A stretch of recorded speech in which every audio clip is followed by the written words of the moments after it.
ఇక్కడ 13వ వార్డుతో పాటు తాండూరు పట్టణంలో కూడా టీఆర్ఎస్ పార్టీ నుంచి బలపరిచిన అభ్యర్థులకు అందరికీ గెలిపించాలి. స్పెషల్గా సురేష్ నాయక్ గారు మా అల్లుడు, ఈయన గెలిపిస్తే ఈ యొక్క 13 వార్డులో కూడా మాది సొంతం ఫంక్షన్ హాల్ ఉంది.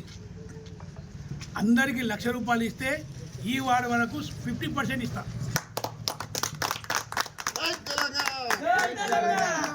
నాది సొంతం హాస్పిటల్ ఉంది. ₹1,00,000 బిల్ అనుకో 50,000 మాఫీ.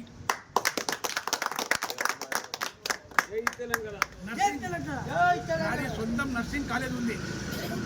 ఆ నర్సింగ్ కాలేజ్కి ఒక్కొక్క విద్యార్థి దగ్గర ₹1,00,000, ₹2,00,000 స్కూల్ ఫీజు తీసుకుంటాం. పెద్ద కాలేజీ. మీరు కావాలంటే నేను అడ్రస్ ఇస్తా, కనుక్కోండి. దిల్సుల్ నగర్ లోపల కోనార్ థియేటర్ పక్కన nursing college, Vinayaka nursing college పెద్ద అపార్ట్మెంట్ ఉంది. నాది దాంట్లో కూడా వాళ్ళకు 50% ఆఫర్.